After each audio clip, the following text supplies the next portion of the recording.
Have you ever wondered, can money really affect how much we produce in an economy? Or is it just a piece of paper that changes prices, but not real output?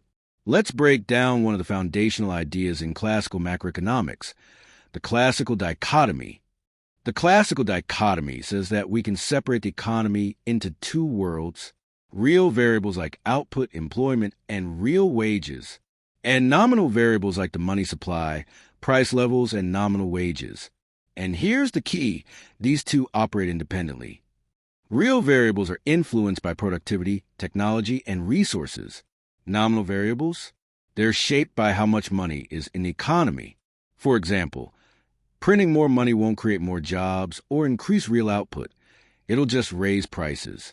This idea is called money neutrality. Let's bring in a simple but powerful equation. MV equals PY, where M is a money supply, V is how fast money circulates, P is the price level, and Y is real output.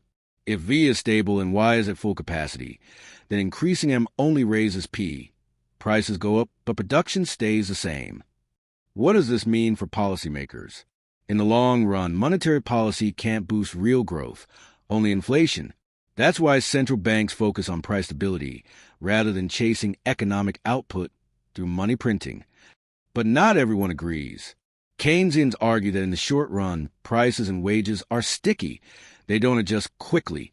So, more money can impact jobs and output, at least temporarily. And in today's complex world of credit, financial markets, and digital money, the sharp line between real and nominal variables, it's getting blurry. Imagine this.